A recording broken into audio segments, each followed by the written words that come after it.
Hello everyone, Barbara Rankin here today with another project for the ColourArte video creator team.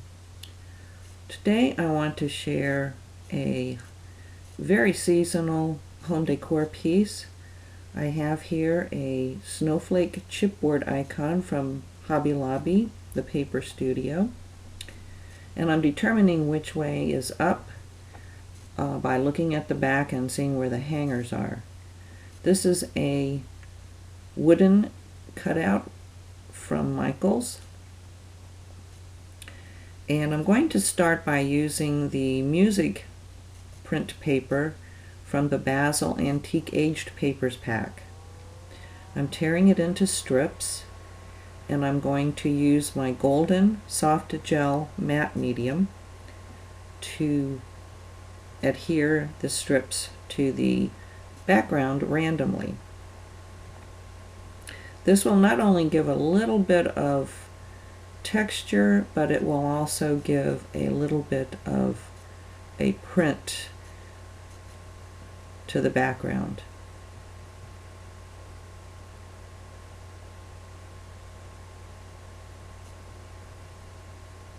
And I'm just going to fold over any excess pieces. We do want to have some things on the side of the snowflake.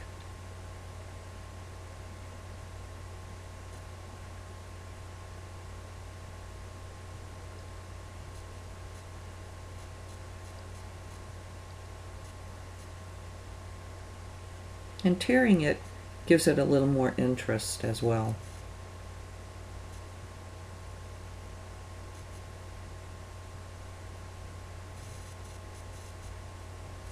And now I've got a piece of gauze that I had on my desk, and every now and then I would wipe up a blob of color. So I thought I would use this for some added texture. I don't care that the colors are on the cheesecloth because it's all going to be covered up by the gesso in the next step.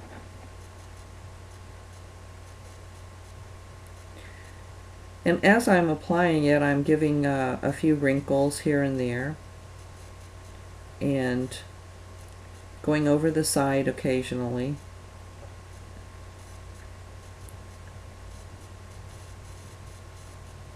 And now I'm going to dry it with my heat tool. The next thing is to add a wash of white gesso over the piece. I continually dip my brush in the water to spread it thinner, and I still want the patterned paper to show through just a bit, but I want it to be forced to the back. I don't want the printing quite so prominent. And so now I'm going to wipe off some of that gesso before it dries with a damp paper towel, or you could use a baby wipe. And of course we don't want to forget the sides. I'm going to dry it really well. And this is a little wooden cutout from Michaels, and I'm just going to glue it down to the center with my Aleene's Fast Grab tacky glue, which seems to be my go-to glue these days.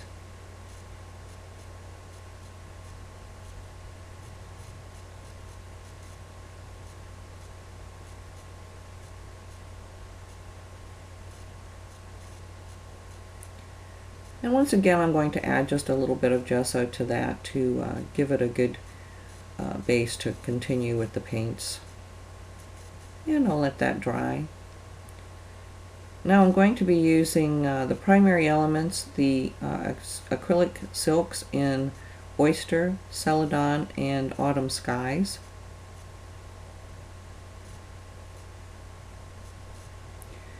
I'm first going to apply a coat of the Oyster silks, and I don't mind dipping my brush into the other colors. It's not going to hurt anything. But what I'm doing is I'm blending the three colors, and I'm doing it in small areas so that I can get the blending done before the colors dry. And continue this process around the snowflake.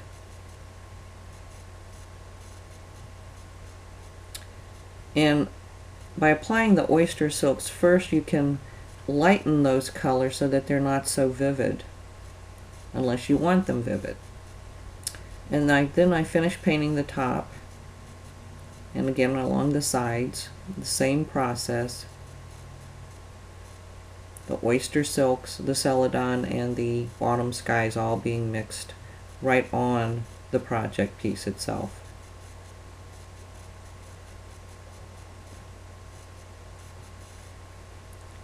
And then I'm going to speed the drying time with my heat tool again. Now I want to add some Crackle paste to the piece. I love this Crackle paste from DecoArt. And I'm just applying it randomly on the edges and in a few other random areas. And I'm just using a spatula and I'm giving it an uneven coat. The size of the cracks will depend on the thickness of the application of the paste.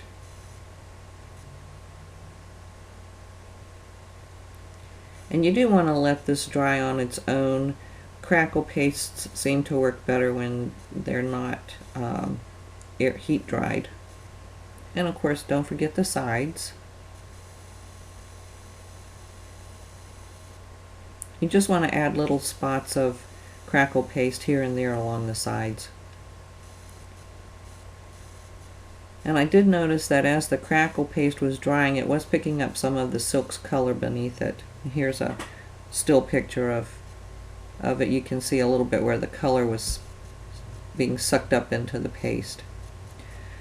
Now I've left it overnight, and I'm going to start coloring with my twinks. And to activate the twinks, you want to spray some water in it and let it sit for about 5 minutes, and that activates the twinks.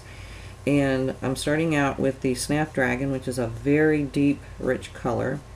But I'm adding a lot of water. As you can see, I'm dipping my brush in the water and continuing to add the colors.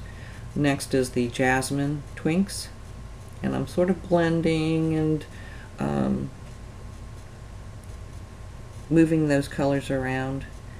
And now I'm going to take a baby wipe and I'm going to wipe some of that color off.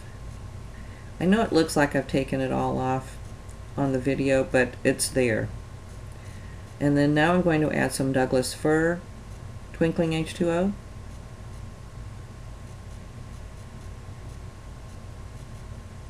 And again, use my baby wipe to wipe some of that off.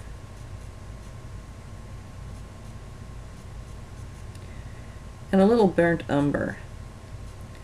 This burnt umber gives a really nice warmth to the background, and it has I think it's a copper color in it, but it's very warm and it shows through really, really well, but it'll warm any color up.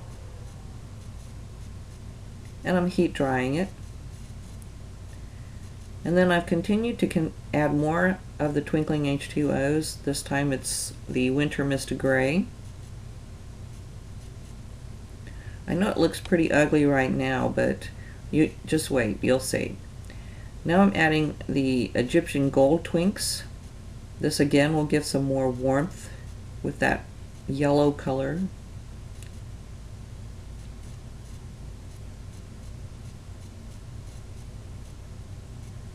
And then I'm going to use my heat tool to dry it once again. Now I'm going to spray it with a workable fixative because Twinkling H2Os are water soluble. They will continue to move and blend around with whatever else I put on top. But I want to stop at the color I have on the background. And so now I can add the Blue Ice Twinkling H2O. And as you can see, the color's just going over the surface and it's not blending with the colors beneath it. And I will dry that really well and add some burnt umber again to the sides because I want to warm the sides up and make it match what I've already done on the top.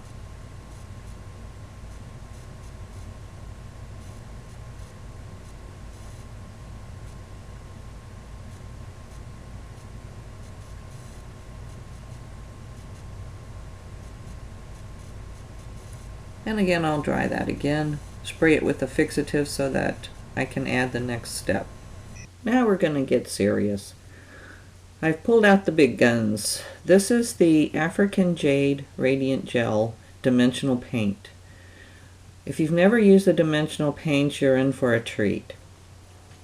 What I'm doing now is I'm adding a coat of the dimensional paint, just scraping over the texture and with the spatula and letting some of the other colors, of course, come through.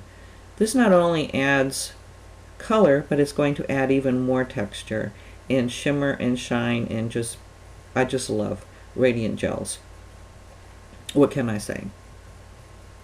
And of course you want to do the sides. You're not doing the whole thing, you're just scraping randomly little bits and pieces of color.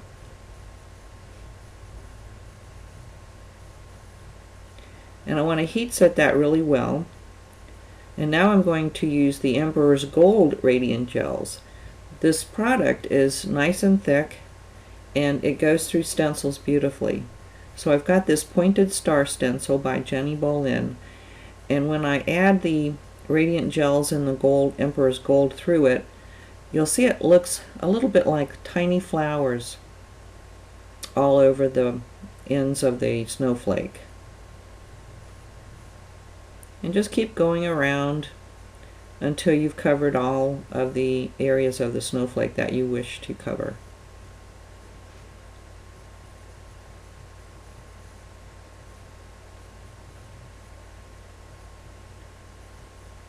You will want to remove this paint from your stencil as soon as possible, because it will clog, especially on the tiny holes on that particular stencil.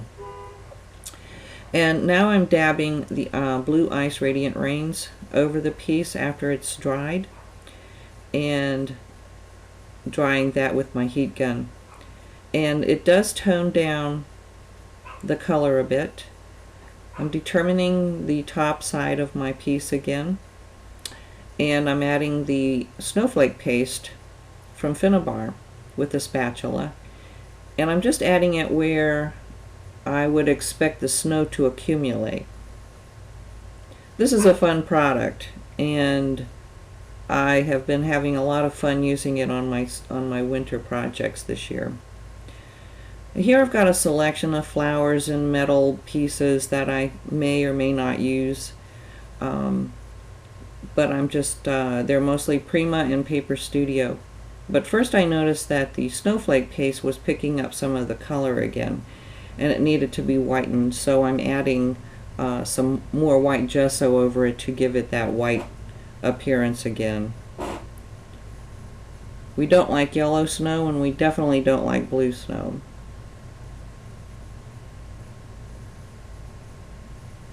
So there, it's nice and white again. So now I'm going to use my Fast Grab Tacky Glue again. This is a great glue for adhering your embellishments. So I've got some Prima flowers and some Paper Studio flowers, and I'm going to add those to the centerpiece. This is probably one of the most fun things I enjoy doing, is embellishing with flowers.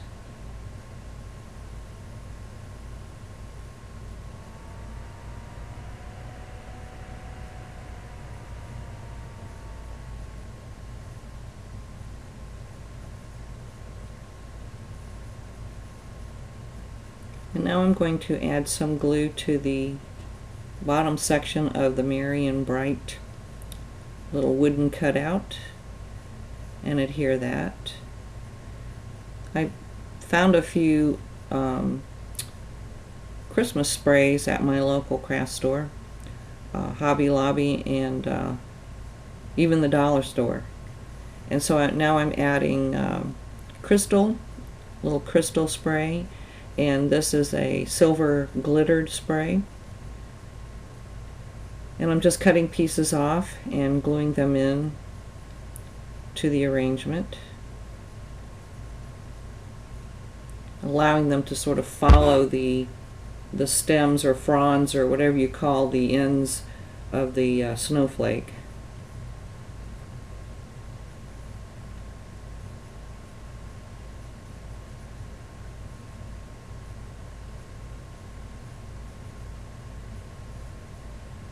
I know it's hard to see some of the smaller pieces, especially the crystals, but I'm hoping they'll show up in the still pictures at the end of the video.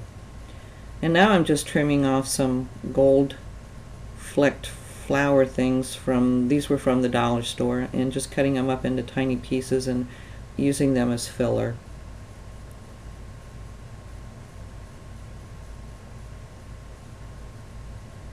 And one last thing, we're going to use some Stardust Stickles glitter glue, and I'm going to add that over the Merry and Bright cutout, and then use my finger to finally spread it nice and even on the surface. And there you have it. I hope you enjoyed my video today, and I would appreciate it if you did like my video, you would give me a thumbs up. And I would also love if you would subscribe to our channel. Thanks so much for watching, and I want to wish everyone the most happiest and merriest Christmas ever. Thanks again.